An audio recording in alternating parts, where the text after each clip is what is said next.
Voz e imagen de la sociedad civil. Bienvenidos a canalpatrio.tv, voz e imagen de la sociedad civil, en el programa Espacios de Diálogo de Mujeres Insurgentes. Tengo el gusto de dar la bienvenida a Víctor Polanco Frías y desde luego a mi compañero Raúl Paz Recendis. Este día vamos a presentar un programa muy interesante con respecto a algo que nos preocupa a muchos, pero yo no sé si a muchos o a la totalidad de habitantes en este país y en el mundo con respecto al futuro. El día de hoy, nuestro maestro Víctor Polanco, que es maestro universitario y desde luego de la Facultad de Administración y Contaduría, nos va a presentar puntos de vista muy interesantes con respecto a una visión de futuro. Bienvenido, gracias, Víctor. Bienvenido, Raúl. Gracias, Y desde Vicky. luego, antes, agradecer muchísimo a nuestro compañero Hugo Aguirre, que nos dé todo tipo de apoyo técnico en cabina. Desde luego a usted, bienvenido, porque nos sintoniza por este canal patrio.tv, voz e imagen de la sociedad civil. Y desde luego Beatriz Gallardo, su servidora. Nos da mucho gusto estar aquí el día de hoy en este programa que es interesantísimo. Yo no quiero decir va a ser, sino es interesantísimo este tema. Pero bueno, Víctor, yo creo que el tema que tú, en el que estás especializado, es en trabajar de una manera muy importante, casi te agota el tiempo, con respecto no solamente a la historia, al presente, sino también al futuro. Sí. ¿Cuál es tu opinión? ¿Cómo estamos viviendo en este momento, en este país, en esta ciudad y en el mundo? Sí, pues antes que todo, agradecer al público, al auditorio que tan amablemente nos está viendo en esta ocasión. Mucho gusto, Raúl, Betty, muchas gracias por invitarme. Y bueno, claro, generalmente ponemos atención en este caso, en el caso de México primero, situaciones como los desastres, como los conflictos sociales, como la falta de empleo, como el encarecimiento del dólar, situaciones muy concretas que afectan nuestro presente. Ahora, lo que muchas veces no alcanzamos a mirar es que cuando esa serie de eventos se empiezan a acumular, lo que poco a poco vemos cancelado es nuestro futuro. Pensamos que no hay nada que hacer para cambiar la situación. Y eso es lo más terrible que nos puede pasar como sociedad mexicana y como sociedad global, ¿no? Y por ahí es por donde yo quiero empezar la consideración. Desde hace varios años, en México se tiene la impresión de que todo cambio que se aplique es para peor, no para mejor. Una muestra muy palpable son las famosas reformas estructurales. El mexicano, aunque se dice que no tiene memoria, tiene un tipo de memoria que es una memoria astuta y no olvida que cada vez que vienen grandes reformas por parte del gobierno o por parte de organismos internacionales, inmediatamente se sigue una afectación a la forma y a la calidad de vida de los mexicanos. Y entonces, claro, cuando se anuncian que vienen estos grandes cambios, lo primero que piensa el mexicano no es a ver cómo yo mejoro, a ver cómo yo progreso, a ver esto qué beneficios me trae. Por el contrario, el mexicano se espanta y dice, chin, a ver ahora, por dónde, claro, por dónde me cobran más impuestos, por dónde empeora mi educación, por dónde me aprietan más el cerco de la vigilancia, de los controles, La represión. de la represión, claro, ¿no? Entonces, los mexicanos tenemos ese tipo de memoria y claro, esa memoria es una memoria lastimada, ¿no? El hecho de que el mexicano no pueda pensar que una reforma va a ser para mejor, nos habla de una historia dolorosa y de una historia muy sentida y que se refleja en nuestra vida cotidiana. Entonces, que no es casual, sino que es fruto de una realidad que se ha vivido en el pasado, claro, que se vive en el presente y que el mexicano, así como lo señalas, cree que va a suceder en el futuro. Claro, sí, sí, es pues una prudencia, ¿no? A final de cuentas una prudencia, no es la mejor prudencia, pero es una prudencia de los mexicanos. Y claro, ¿dónde lo vemos reflejado? Pensemos ahora en los chicos que no obtuvieron un lugar en las grandes universidades, en la UNAM, en el Politécnico, en la UAM, ¿no? En las universidades públicas. Entonces, claro, pensemos en su experiencia vital. No hay empleos, no hay empleos para ellos, no hay otras opciones. Las opciones que existen en las universidades privadas, para muchos de ellos son imposibles de cubrir porque no son nada económicas las universidades. Y además, tener estudios en esas universidades tampoco te asegura que vayas a tener un mejor futuro. Como en cualquier universidad, tú puedes estudiar y tener un mejor futuro o no, pero la apuesta es muy grande para personas que no tienen la capacidad económica. Sí, te aporto un dato en ese Sí. sentido. La semana pasada se publica que de los cerca de 2 millones de desempleados que presume que solo hay el gobierno, Sí. cerca de 900,000 son profesionistas. Fíjese. Es decir, Así es un es. dato que lastima Sí, sí. y que nos llama la atención sobre qué está mal. Claro, y justo aporta a lo que estábamos diciendo, porque un chico de esto se queda sin universidad, lee ese dato, y entonces, ¿en qué puede ese chico soñar convertirse? ¿Cuál es su expectativa para la vida? ¿Realmente qué está al alcance de su mano? Y entonces volteamos a ver y encontramos empleos con muy bajo salario en cadenas de comida rápida, empleos informales, en el mejor de los casos, chicos que se las ingenian, ¿no? Estrategias de supervivencia y van de vagoneros en el metro, ponen su puesto ambulante, su puesto móvil. Todólogos. Sí, sí, tortas, arreglan plomería, pero que es un tipo de vida que no les permite construir, ni sembrar, ni encontrar una estabilidad. Es una vida al día.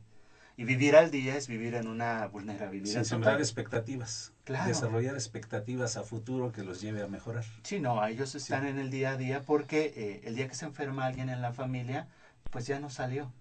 Si los otros días comes, pagas la renta, los servicios, el día que alguien se enferma te desbalanceas y empiezas a entrar en una espiral de deudas, de dificultades y tampoco puedes atender bien a la persona que está enferma, ¿no? Entonces, pero el daño más profundo, más allá del económico, del alimentario, es que esas personas empiezan a perder la noción de un mejor futuro o de un futuro distinto, tanto en lo personal como en lo colectivo, ¿no? Y ahí hay un daño muy grande, porque no solamente son estos chicos sin empleo, los profesionistas también, ¿no? Y vamos más allá, gente que tiene grados, que ha estudiado en el extranjero, y de repente se enfrenta a una realidad donde en México particularmente no hay a dónde acomodarse. Yo tengo un diagnóstico, lo comparto con otras personas, por supuesto, de que, por ejemplo, el grado tan alto de mortandad que hay entre jóvenes en el narcotráfico, en el ejército, ¿no? En las calles de las ciudades, se debe a que hay un quiebre que no ha permitido el recambio generacional. Es decir, las anteriores generaciones siguen acomodadas en los pocos lugares que hay y no abren espacios, no han abierto espacios nuevos para esas generaciones que vienen. O sea, ante el choque, ¿no? Empiezan a generarse dinámicas sociales donde pues, los jóvenes se buscan lugar en el crimen organizado, en el narcotráfico, como decíamos, ¿no? en el comercio informal. Entonces, eso es parte de lo que está sucediendo y trasluce esa imposibilidad de ver futuros, y que para mí es parte de lo más dañino, ¿no? Porque cuando no tienes una visión de futuro, has perdido la esperanza. Y cuando no tienes esperanza, ya no tienes fuerza para seguir adelante, luchar, unirte a un grupo, organizarte, buscar alternativas. Entonces, ese es el diagnóstico que yo veo, y por eso es que me gustaría hoy comentar con ustedes y que compartiéramos visiones de cómo podemos nosotros volver a soñar con un futuro y no con el futuro que nos prometieron hace décadas, ¿no? De primer mundo, sociedad industrializada. Podemos soñar cosas diferentes ahora que, por ejemplo, nos enfrentamos a procesos como el cambio climático. Hay maneras distintas de vivir, de pensar nuestro futuro para poder empezar a construir camino hacia allá. Muy interesante, ¿no? Pero indudablemente yo creo que encaja en casi todos los ámbitos de la vida en sociedad en este país. Y lamentablemente estamos viendo que estamos llegando a un momento muy complejo, muy difícil y que puede darse nuevamente una situación que a nadie le conviene. Claro. Por ejemplo, hemos estado dándole seguimiento a estos planteamientos del secretario de Educación Pública en la mentada revolución educativa. Y bueno, este parece que está resurgiendo, ¿verdad?, de una tumba, pero yo creo que no, yo creo que el pueblo de México así simule que están haciendo cosas para la educación. El régimen del actual presidente, yo creo que está demostrando a la gran base social de este país que son incompetentes, Claro. que no sirven. Sí, sí.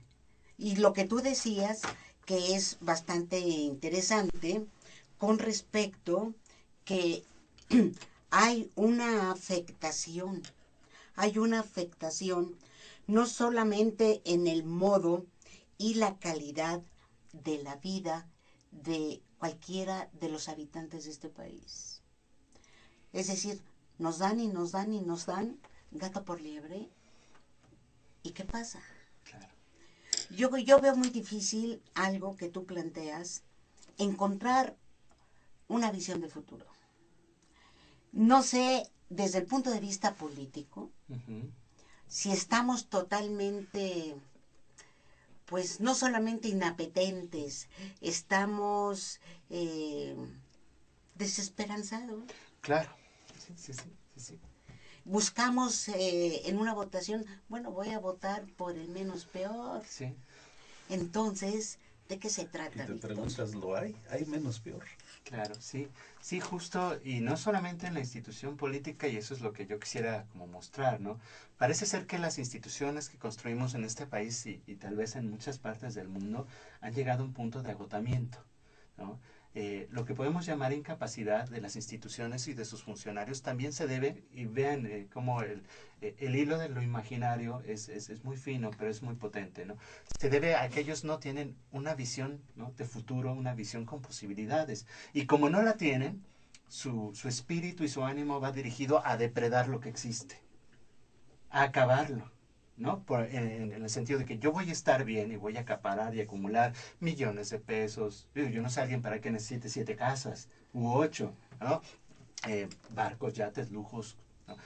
Porque no veo más allá, no le apuesto a este país. Yo no quiero que crezca, que vayamos juntos como sociedad. Y entonces, como ellos tienen dañada su imaginación, en otro tipo de daños que tienen y de carencias, entonces su misión, su única misión es: yo llego al puesto y depredo todo lo que pueda.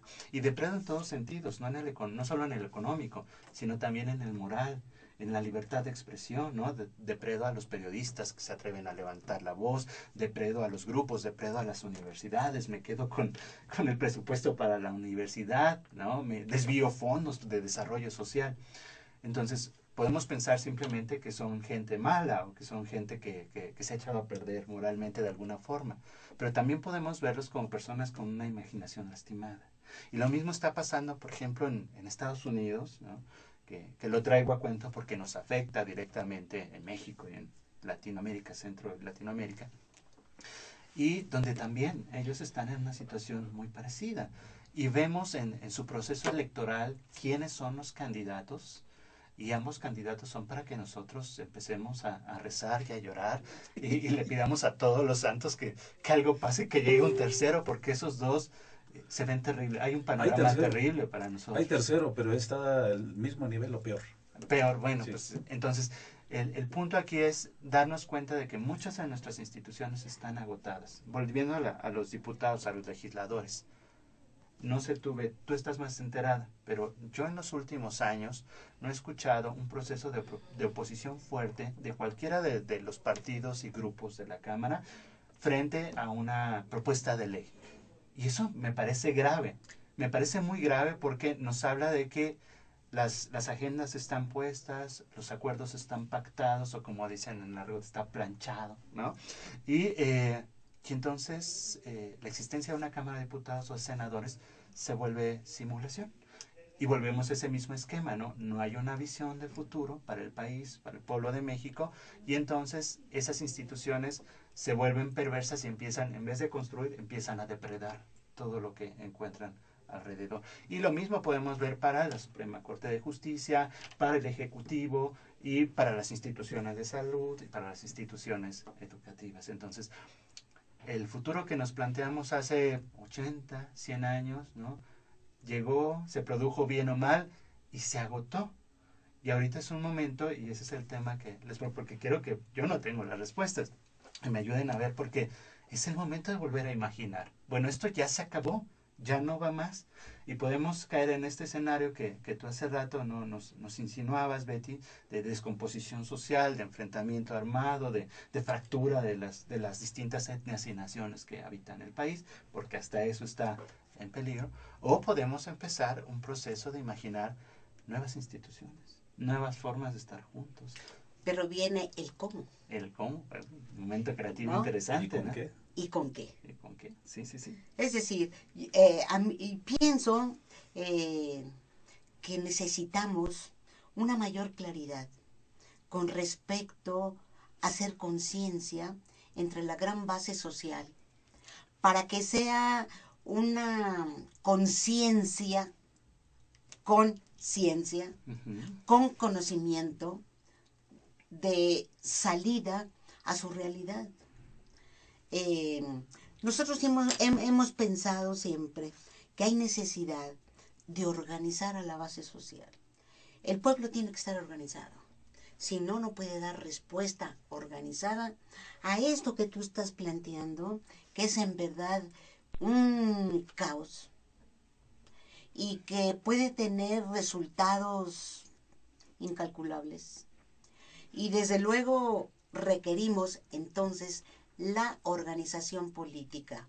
Por ejemplo, en el Distrito Federal, yo creo que las políticas se han convertido en una mera simulación. Sí. Sí. ¿Verdad? Yo creo que ya se olvidó esta cuestión que el día 5 de junio votamos o no votamos Sí. con respecto al constituyente, con gente que ni siquiera tiene personas de nivel. Ya no te digo de nivel intelectual, de conocimiento.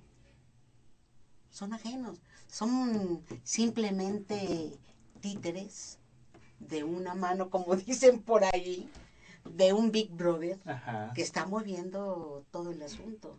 Sí. Entonces, bueno, ¿hacia dónde vamos? Bueno, pues yo trataría de poner como algunos puntos importantes para poder volver a imaginar un futuro con posibilidades, ¿no? Y entonces, el primer punto es que para que ese futuro sea posible, debemos de asegurarnos todos un nivel de vida que nos permita realizarnos, tener salud, tener educación, que sea un nivel adecuado de vida. Y voy a explicar por qué. No es una cuestión idealista de que todos seamos iguales, no se trata de eso. Se trata de asegurar no los mínimos, más que los mínimos, ¿no? Los niveles adecuados, porque eso nos va a garantizar paz social y reducción de la violencia. Inmediatamente. Son factores que ayudan a que la convivencia pueda transitar por los cauces de la legalidad. Entonces, siempre pensamos que cambiando las leyes vamos a promover que se viva dentro de los cauces de la legalidad, ¿no? en paz social. Y no es así. Lo que trae paz social, y lo podemos ver en experimentos interesantes como Finlandia, en Islandia, en países de por allá, que han generado ese nivel de vida adecuada y entonces las tasas de delincuencia bajan dramáticamente al grado en que tienen que cerrar las cárceles o convertirlas en bibliotecas o ahora en refugio para los migrantes que vienen del oriente, ¿no? Entonces, la idea básica sería entender que si va a haber un futuro, va a ser para todos o no va a haber futuro y es así de grave. Si seguimos en la lógica de yo me aseguro la vida de mi familia para las siguientes 3 generaciones, pues suerte, porque a lo mejor no va a haber 3 generaciones más. Al grado que estamos en la sociedad y en el planeta, a este nivel y a esta escala de depredación, a lo mejor ya no hay otras 3 generaciones. Entonces, ¿qué está asegurando usted. Ese sería como un punto que les comparto, ¿no? Ahora, eso pasa por cambiar nuestros valores. Yo tengo que dejar de soñar con que el éxito es la riqueza, tengo que dejar de soñar con que mi importancia está en relación con los bienes materiales y tengo que encontrar otro tipo de valores, ¿no? Donde aparezca la presencia del otro, la vida en común, y ahí es donde encaja lo que tú decías, Betty, que tenga sentido que yo me organice con mis comunidades, a lo mejor no con todo el Distrito Federal, pero por lo menos que tenga organización y comunicación con mis vecinos del edificio, para que vivamos mejor en el radio corto de nuestra existencia cotidiana, y a partir de ahí podemos colaborar con la unidad, y de la unidad a la delegación, pero no al revés. Si yo no logro coordinarme con mis vecinos para tener limpio, para que pintemos, para que arreglemos, para que veamos cómo solucionamos que un señor con muletas vive en el 3er piso y le cuesta, ¿no?, infinidad de subir, algo tenemos que ingeniarnos, ¿no? Pero si no podemos organizarnos desde ahí porque no entendemos que esa es la riqueza, entonces pues no hay oportunidad de organizarnos para cosas más grandes. Yo creo que estás tocando algo muy interesante como es la convivencia social, sí, ¿no? El ponernos de acuerdo en nuestra cercanía con nuestros vecinos acerca de qué queremos. sí, Si queremos una colonia, una calle en donde se combata la delincuencia, a donde que tengamos una vida de calidad, así en una es. palabra. Sí. Pero indudablemente yo creo que aquí es a donde intervienen varios aspectos. El aspecto moral, Uh-huh. el aspecto también de proyecto. Sí. Es decir, aquí nos tendríamos, desde mi punto de vista, que remitirnos a algo que tú mencionaste, que es la legalidad. Es decir, tenemos una constitución que culminó todo un proceso en el 17 Sí. y que ahí se establecen no solamente derechos, sino que también abre una posibilidad de armonizar la vida cotidiana. Pero, pues de ahí, pues no la han modificado, ¿no? Claro. Sí, ¿Cuántas sí. veces se ha modificado la Constitución? 400 y feria. Sí, pero el problema es mucho más de fondo, Ajá. porque tenemos miles de años donde ha prevalecido la ley del más fuerte. Así es. ¿Sí? Si hablamos de la comunidad primitiva, era una sociedad en inicios que no se desarrollaba, aparece la propiedad privada, y ya estoy hablando medio marxistamente, pero es que es la realidad. Claro. ¿Cómo aterrizamos en el problema de actualidad si no exploramos lo que es el origen? Ese abuso que se hace por los poderosos, Así. por quienes posteriormente detentan el poder, y no hablo de quien está al frente de un gobierno, sino por los grupos que Ujú. controlan el poder en un estado, desde los Estados Unidos actualmente. Entonces, vemos los valores que se transmiten a través de los medios, la televisión, Sí. que fomentan Así el es. individualismo, Ujú. la prevalencia de mí sobre los demás. Y ustedes señalan atinadamente un aspecto fundamental, desde dónde tenemos que remitirnos para transformar esta realidad. Y señalan desde el núcleo pequeño. Sí. E iríamos un poquito más allá, desde la familia. Porque a veces en una misma familia hay personas de diferente carácter, de diferente actitud hacia la vida, y que incluso pueden llevar a tener diferencias entre sí. Entonces, reconstruir el tejido social, como atinadamente lo señalan, pero desde el núcleo familiar, iniciando con los vecinos posteriormente, cercanos, Sí. la colonia, la delegación, el Estado, la nación. ¿Es fácil? No, de ningún No, modo. no, no. Es muy difícil. Pero si no nos atrevemos a soñar como atinadamente lo señalas, Víctor, ¿qué podemos hacer? Sí. ¿No? ¿Hacia dónde vamos? ¿Es necesario transformar la realidad nacional? Desde luego que sí, pero la realidad mundial también. Sí. Y la realidad estatal, la realidad incluso personal. Porque, insisto, vivimos en un mundo, en un país, concretamente hablando, donde la televisión deseduca, Sí, no claro, educa. nos Y condiciona. comparte Sí. en buena parte o en gran parte el proyecto educativo, y retomo lo que señalabas hace un rato, del gobierno en turno. ¿Sí? Una educación que la dirigen quienes no saben de educación pública, ¿sí? Porque no estudiaron ahí. La semana pasada se designa una persona, creo que de oficial mayor o algo así en la SEP, que procede del TEC de Monterrey, y el que está al frente procede, creo que del ITAM o algo así, ¿no? Entonces, ¿qué conocen de la educación pública? Yo creo que nada, sus asesores sabrán algo, y me estoy refiriendo a un concepto que de la educación se desprenden muchos elementos más, ¿no? ¿Y qué hacemos para transformar esta realidad? Insisto, Así es. ¿podemos hacer mucho? Sí, lo señalaba Ético mucho, Tino. Organización. Nosotros tenemos una frase que usamos desde hace muchos años que dice, donde hay organización, todo florece. Y mientras prevalezca la desorganización, pues, que es lo que le conviene a los grupos del poder, no podemos avanzar. Sí. Ahí es donde ellos dicen, gano. Gano, ¿sí? claro. Gano. Es mío. Sí. Es lo que señalas, Víctor. Sí. Que ojalá pudiéramos desarrollar en la mayor parte de la población estas ideas, estos valores de la transformación, de pensar en el futuro.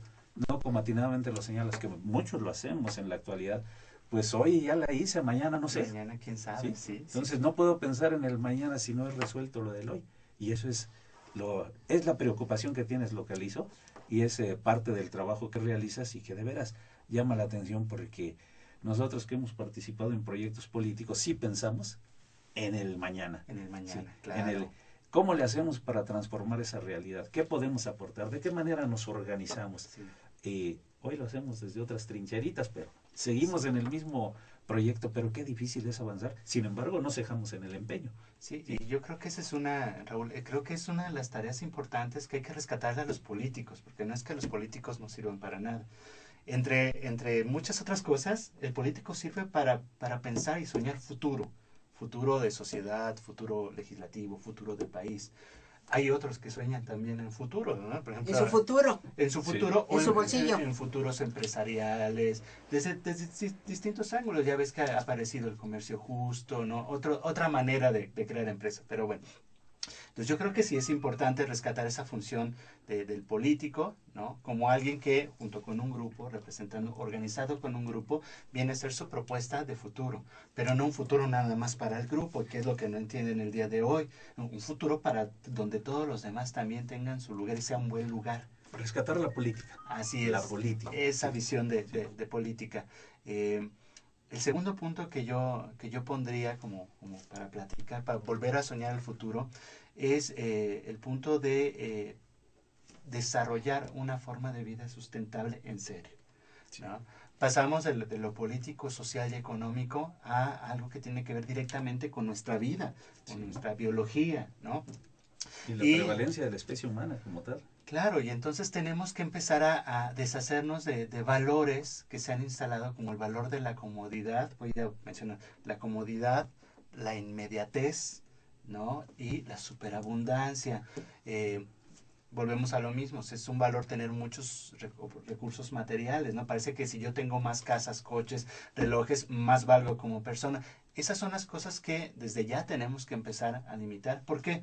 Porque se traducen, por ejemplo, en empaques desechables.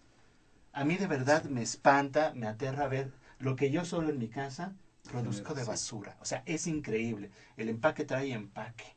Y trato de reutilizar los frascos. O sea, si hay un producto que sea en frasco de vidrio y otro en pomo de plástico, prefiero el de vidrio porque ahí después guardo las salsas o algo que sirva. Pero aún así es un volumen de desperdicio tremendo. Y no nada más está en empaques de plásticos para los alimentos. Vamos a ver nuestro closet donde guardamos nuestra ropa. Y entonces de repente encontramos un closet con 200 prendas. 200 prendas que aparte la mayoría ya ni las usamos, ¿no? Que están, o sea, son recursos mal aprovechados, desperdicios, ropa que todavía está buena, pero como ya no es la moda, ya no me veo bien como retrato. Y entonces todo eso obedece a una serie de valores, ¿no? Y para que podamos llegar a una... Consumismo. Sí, consumismo, a una forma de vida sustentable, pues tenemos que empezar a practicar la frugalidad, que no quiere decir vivir como en la pobreza absoluta o en la miseria. Quiere decir saber qué es lo que verdaderamente tú necesitas para estar bien, no para sobrevivir, para estar bien, y de lo demás que es superfluo. Y lo que es superfluo, ¿no? Acostumbrarte a ya no depender de eso. Yo cuando platico esto con mis alumnos en administración y en contaduría, ellos van mucho con la idea de ser exitosos económicamente, ¿no? Les hace mucho ruido. Y entonces la respuesta casi siempre es, entonces tenemos que vivir mal, maestro. No, entonces no podemos tener un auto bonito. No, no estoy diciendo eso. Estoy diciendo que si usted puede comprarse un auto bonito, qué bueno, pero uno, no necesita 5. O como algunos señores de la política que tuve, digamos, el evento cósmico de conocer, pero no sé si fue fortuna o no fortuna, que tenían 50 coches.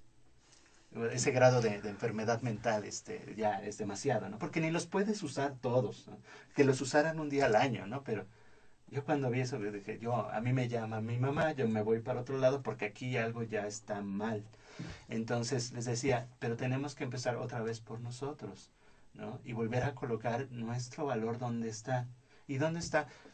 Por una parte en lo que hacemos de nuestra propia vida, cómo construimos nuestra vida, pero la otra es también lo que construimos con nosotros, ¿no? Y ahí dejar de estar pensando en que voy a valer más si me compro la máquina para tener abdomen de acero, ¿no? O porque voy a presumir que viajé a las Islas Caimán. Qué bueno que viaje usted a las Islas Caimán para su desarrollo personal y para experiencia vital, pero que no sea para presumir, porque entonces estamos cayendo en ese otro modelo y podemos hacer pequeñas cosas que se vuelvan grandes, ¿no? Yo doy un ejemplo, yo llevo años bendito sea Dios, llevo años sin comprar celular, porque en esta dinámica, ¿no? A mis familiares, cada año les cambian, cada 2 años les cambian el celular nuevo. Y entonces cada año va quedando un aparato en buenas condiciones, inútil, ahí perdido, porque aparte se deprecian, ya nadie los quiere, etcétera, etcétera. Y entonces son esas pequeñas cosas. O sea, yo en lugar de estar pensando que me voy a comprar el celular de última mano, yo sé que puedo contar, ¿no? Un poco abusivamente, pero es la suerte que yo tengo y que muchos pueden tener si se ponen abusados. Es una forma de control. Es una forma, sí, bueno, para los que están cambiando cada año sí, pero para los otros es una forma de recuperar lo que se había vuelto basura. Sí, Algo pero que me se quedó. refiero a los contenidos, etcétera, y al control que surge hasta del propio aparato. Sí, sí, seguro. Es seguro. decir, sabemos que todo esto va a grandes máquinas, ¿verdad? En los Estados Unidos, a donde controlan Sí, sí. mensajes, Nos, todo, nos conocen de pe a pa. de pe a pa. Sí, Por eso luego aparece en el WhatsApp la palabra que tú dices, bueno, ¿y por qué me marca una palabra de mi hija, pues, por ejemplo? ajá. Ah, caray.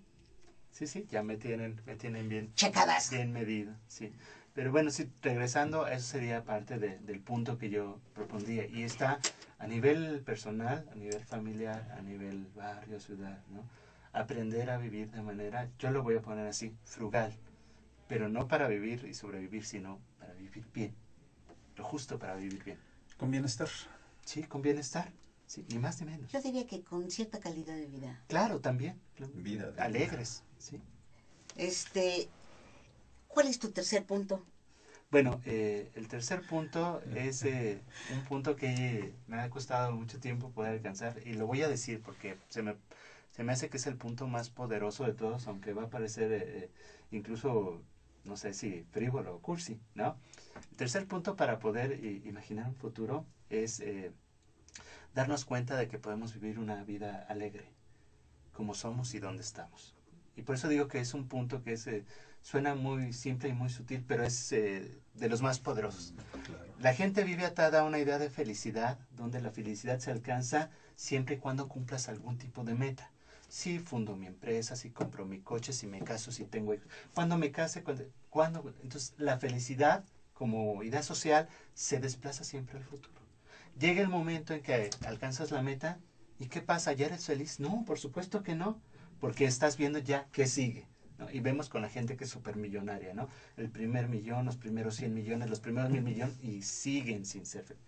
Ahora, el cambio que yo propongo es esto, ¿no? Debemos de recuperar una cultura, vamos a decirlo, del espíritu, del alma o del yo, en el cual nos demos cuenta de que nuestra experiencia vital puede ser alegre independientemente de lo que esté ocurriendo alrededor nuestro. No quiere decir que no nos afecte ni que nosotros no nos impliquemos en la solución de los problemas. Quiere decir que es una fortaleza, porque cuando yo estoy alegre, cuando yo logro estar alegre, aunque ese día no tenga tanto dinero, o aunque me hayan despedido, aunque alguno de mis familiares esté en una situación de enfermedad, alguna herida, yo tengo mayor capacidad para responder al mundo, para tomar mejores decisiones y para ayudar a mis seres queridos. Estar alegre es estar espiritualmente entero y fuerte. Por eso es que en muchas empresas, los medios de comunicación también los noticiarios se dedican sistemáticamente a deprimirnos, sistemáticamente a que nos sintamos frustrados, incapaces, incompletos, no actualizados, retrasados. ¿Por qué? Porque en el momento en que logran modificar nuestro estado de ánimo, nos tienen bajo su control y no nos damos cuenta, ¿no? Ahora, la alegría yo la distingo de la felicidad porque es un estado de ánimo de base. Tú eliges encarar alegremente la vida. No necesitas que pase nada especial para estar alegre. Claro, te puedes servir de ideas bonitas como darte cuenta de que estás vivo. O sea, de manera positiva. Claro, que tienes una familia. O sea, poder mirar con buenos ojos el mundo para que el mundo te regrese la posibilidad de estar alegre, ¿no? Claro, yo creo que mi vida sería más placentera si yo viviera en las montañas, yo soy medio ermitaño, pero he desarrollado una serie de estrategias para que mi vida en la ciudad sea alegre, con su tráfico, con su smog, con sus problemas, con su tantísima gente, ¿no? No quiere decir que yo no haga nada por cambiar mi situación o la situación de la ciudad. Quiere decir que he elegido la mejor disposición de ánimo para enfrentar el mundo que me tocó vivir. ¿Y esto qué tiene que ver con el futuro? Pues todo. Porque si yo no tengo alegría de vivir, no hay esperanza y no hay potencia creativa para cambiar las cosas. Solo la gente que siente ese bienestar espiritual, esa fuerza, es la que sale a organizarse, es la que sale a proponer, es la que resiste una y otra vez que le cierren la puerta y no lo dejen pasar. Entonces, es algo que es muy sutil y que es muy personal, pero que tiene un impacto colectivo brutal. Y ya más cierro diciendo esto. No cierres, no cierres, bueno, no cierres. este punto, ¿no? Decía Clausewitz, uno de los teóricos de la guerra, justo en su obra de la guerra, que había dos maneras principales de vencer al enemigo. Decía, se hace una guerra no para acabar con el otro, sino para imponerle tu voluntad, para empezar, ¿no? Y dice, y hay dos formas. Todos reconocen el uso de la fuerza como la prioritaria, pero puedes disminuir la necesidad del uso de la fuerza si reduces la moral del enemigo. Y por moral no se refería a los valores que rigen una sociedad, sino al estado de ánimo, al hecho de creer que sí se puede ganar, ¿no? A eso se refería Clausewitz, y es bien importante para la guerra, para los ejércitos. En el momento en que un ejército deja de creer que es posible ganar, o resistir hasta que lleguen los refuerzos, o conquistar esa plaza, en ese momento ese ejército, aunque esté mejor armado, está perdido. Y es lo que pasa con las sociedades del presente, el mundo de la depresión en el que habitamos, el mundo de la tristeza, del vacío que se llena con productos, ¿no? Que han logrado, a través de un empuje sistemático en medios de comunicación, en formas de relación, ¿no? En destruir lugares culturales importantes. Antes el maestro era alguien respetado, era alguien con una voz importante, era alguien querido en la comunidad. Ahora lo han vuelto un simple ayudante del conocimiento, un vago que cierra las calles. Eso entristece a los maestros. Y si no se ponen pilas, si no se ponen atentos, nos debilita, ¿no? Porque el hecho que tú digas, me he preparado, pero yo soy también profesor en UNAM, claro. Me he preparado tantos años de mi vida para hacerlo de la mejor manera posible en la universidad. Saliendo de aquí me voy a otro curso para seguir siendo mejor maestro, ¿no? Y así son los profesores mexicanos, para que cuando yo diga soy profesor, todos los demás me volteen a ver con un dejo de desprecio, de sobajamiento, de que yo no valgo, ¿no? Si yo caigo en ese juego y me entristezco, ya no me sigo preparando, ya no mejoro mis clases, ya no le apuesto a que mis alumnos puedan tener una vida más agradable, una vida más fuerte. Y conocimiento adecuado. Y ese sería para mí el punto importante de la visión de futuro, porque no tengo, digamos, habría que construirlo juntos, pero yo sé que si va a haber un futuro, es un futuro en el que estemos alegres, no como en el presente, que parece que estamos tristes, desesperados, aturdidos, incrédulos de todo lo que se nos viene encima diario. Uno abre el Facebook, ve la televisión, las noticias, y ya es nada más se va uno encogiendo porque dice, ay, por acá también y por acá pobres, y ya estos ya los bombardearon, ya estos ya nos subieron los impuestos y ya volvió a subir el chin, chin. Entonces, y entonces yo creo que ese sería como un punto muy importante a empezar a pensar cómo lo hacemos para generarnos una cultura del bienestar espiritual, personal, de poder mantenernos en ese estado de alegría que a los empresarios no les conviene porque la alegría también es satisfacción. Cuando uno está alegre está satisfecho. Yo creo que acabas de mencionar una palabra muy interesante y sobre todo para personas como tú, como otros, en el sentido de que lograr la satisfacción en esta vida de lo que hemos hecho. Sí. Sí, sí. Y como que empiezan a cancelarse muchas oportunidades para que tengamos una sociedad en desarrollo. Yo creo que tú tienes razón cuando estamos estableciendo que con esto de la crisis climática no va a aguantar y 2, 3 más generaciones Se acabó. se acabó. Bueno, nos acabamos, ¿no? Porque Sí. el planeta es probable que encuentre la manera. Sí. Sí. Entonces, bueno, precisamente el martes lo mencionábamos con nuestra compañera Juanita García Palomares. El lunes. El lunes. Y esto no es fatalismo, pero todo se dirige hacia eso, ¿no? Sí, justo ahí es donde entra la propuesta de poder imaginar que podemos hacer algo todavía, de que nuestras acciones sí van a traer un cambio, porque en el momento en que decimos ya, ¿de qué sirve que yo haga algo porque esto ya se acabó? Pues sí, estamos construyendo ese futuro de destrucción, ¿no? de muerte, de miseria, porque aparte, bueno, fuera, ¿no? Que como en las películas norteamericanas cayera un asteroide y fuera rápido, pero no va a ser así. Sabemos que va a haber guerras por agua, guerras por comida, ¿no? Que vamos a padecer frío, escasez, climas cada vez más duros. Nos vamos a acabar entre nosotros. Lluvias A eso intensas. vamos. Sí, inundaciones. Bueno, pues todo lo que trae el desequilibrio en el medio, no va a haber cosechas, van a ser mínimas. Entonces, no va a ser un fin rápido y no va a ser un fin hollywoodense, ¿no? Va a ser el proceso de decadencia de nosotros como especie y donde nos vamos a acabar los unos a los otros. Estamos próximos a terminar este programa, Víctor. Me gustaría mucho que tú pudieras sintetizar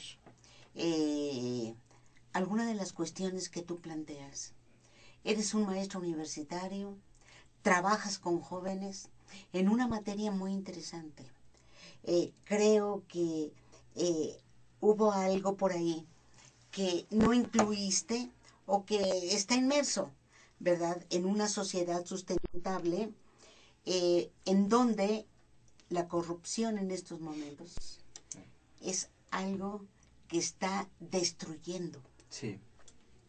no solamente la vida institucional, sino está creando problemas, ¿no? De todo tipo, de todo tipo. Sí, claro, y yo lo voy a llevar otra vez a otro campo, al campo de la imaginación lastimada. Porque es muy fácil moralmente decir, bueno, los corruptos son malos, los corruptos son gente que no vale, que es perversa, que nada más está viendo cómo abusa de los demás. Pero ¿por qué se da eso? ¿No? A veces son las instituciones desde la familia hasta la universidad que no transmiten, ¿no?, valores adecuados, y es cierto. Pero en el centro está esta imaginación lastimada que les mencionaba hace un momento, donde mi deber, mi éxito consiste en tener más que los demás y que todos, más poder, más dinero, más grupos, más, sí, de cualquier tipo de recursos, ¿no? Entonces, claro, la corrupción se da ahí en muy buena parte, de gente que quiere más, que tiene este apetito insaciable.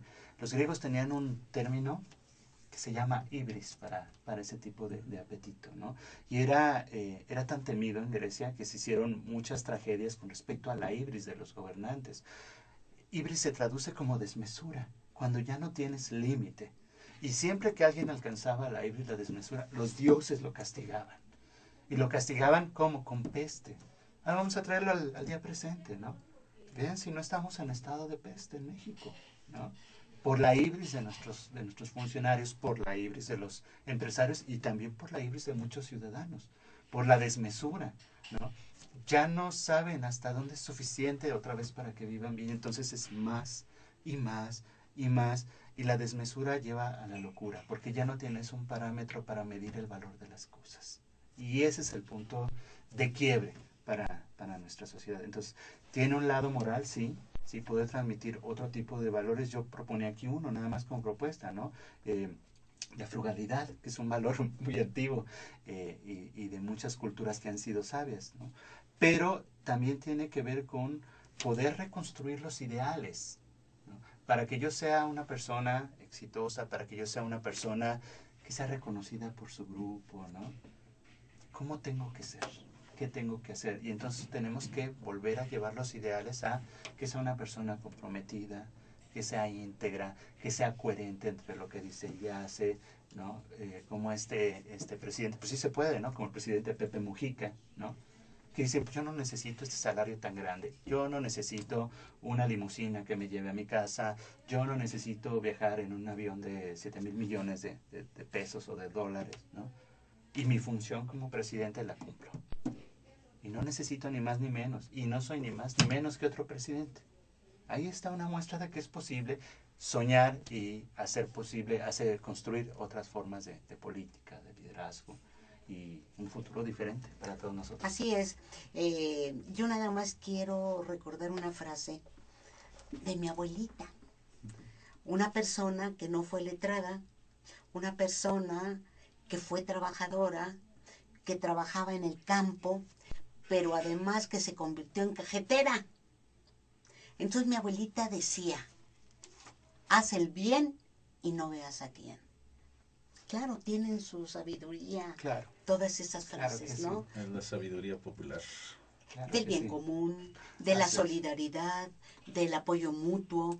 Es decir, hay que también empezar a revisar mucho la historia de nuestros ancestros. ¿En qué condiciones vivieron? ¿Qué fue lo que vivieron? Y sobre todo en momentos a donde hubo otro punto de quiebre con respecto a la revolución. ¿Cuántos muertos no tuvimos en aquel entonces? Es decir, son muchas cosas y yo quiero agradecerte. Muchas gracias. Desde luego, Víctor Polanco Frías, que hayas estado aquí con nosotros. Gracias, Betty. Que regreses pronto. Seguro que sí. Muchas gracias. Porque bueno, estás en contaduría como maestro en una materia tan importante como es ética. Así es, afortunadamente. Entonces, qué bueno, ¿verdad? Que estás ahí. Andamos por ahí haciendo nuestra parte para construir un futuro diferente. Exactamente, y con los jóvenes que seguramente se graduarán y que llevarán sembrada algo, una mentalidad distinta. Claro. ¿Verdad? Porque son los hacedores, desgraciadamente, de las riquezas, de las fortunas, de la corrupción en este país. Están en la primera línea de batalla, a ellos hay que fortalecerlos. Pues sí, Raúl. Sí, desde luego. Muy importante el tema que hemos abordado hoy con Víctor, porque llama la atención de nuestro auditorio, desde luego también de nosotros que trabajamos en este sentido, que siempre pensamos sobre el mañana, cómo va a ser. Y decimos, ¿la utopía es realizable? Desde luego que sí. ¿Qué sucedió con el movimiento, la revolución de independencia? Se buscaba un país diferente, con otros niveles de desarrollo. Triunfó, o bueno, se optó la revolución de independencia, el país cambió un poco, viene la reforma, la revolución de reforma, el país cambia otro poco, pero no lo suficiente, viene la revolución del 17, con esa constitución que el año próximo cumple su primer centenario, y vemos que se cambió un poquito, pero a veces se cambia para que todo siga igual. No, el objetivo tiene que ser cambiar, pero para bien, para prosperar, para avanzar hacia la sociedad que necesitamos, la sociedad que requerimos, que necesita toda, en el caso de nuestro país, el pueblo de México, buscando ese estado de bienestar, no los mínimos, sino el estado de bienestar en sí, como dice atinadamente Betty, la vida digna para todos, sin exclusiones de ninguna índole. ¿Cómo contribuimos, Víctor? Tú, desde la universidad. Así es. Como maestro, inculcando valores a través de la materia de ética a los alumnos. ¿Los estás cambiando? Desde luego que sí, porque ¿cuántas horas pasas con ellos semana, mes, año? Claro. ¿Sí? Esto es bien importante y desde luego seguro no solo trabajas en ese aspecto, sino por fuera haces otro tipo de trabajo. Así Y es. este es el compromiso que tenemos como personas, como individuos, con una sociedad. Trabajar para construir, para cambiar. Sí, yo quiero mencionar únicamente que Víctor es el director general de Estratega. Sus teléfonos son el 55 59 95 52 36 y tiene una página. Es www.vpelestratega.com. Lo repito, www.vpelestratega.com. Es de Víctor Polanco, Así es. elestratega.com. Ahí nos pueden encontrar. Gracias, Víctor. Gracias a ti, Regresa Betty, gracias. pronto. Al contrario. Igual un saludo a tu hermana. Un abrazo. Gracias a usted por haber sintonizado este programa, Espacios de Diálogo de Mujeres Insurgentes. Beatriz Gallardo les agradece y sobre todo nos satisface muchísimo que haya estado en esta mesa Víctor Polanco Frías y Raúl Paz Recendis. Desde luego nuestro agradecimiento al compañero Hugo Aguirre, que nos da todo tipo de apoyo técnico. Nos veremos el próximo lunes en punto de las 11 de la mañana por este mismo canal. Pásela bien.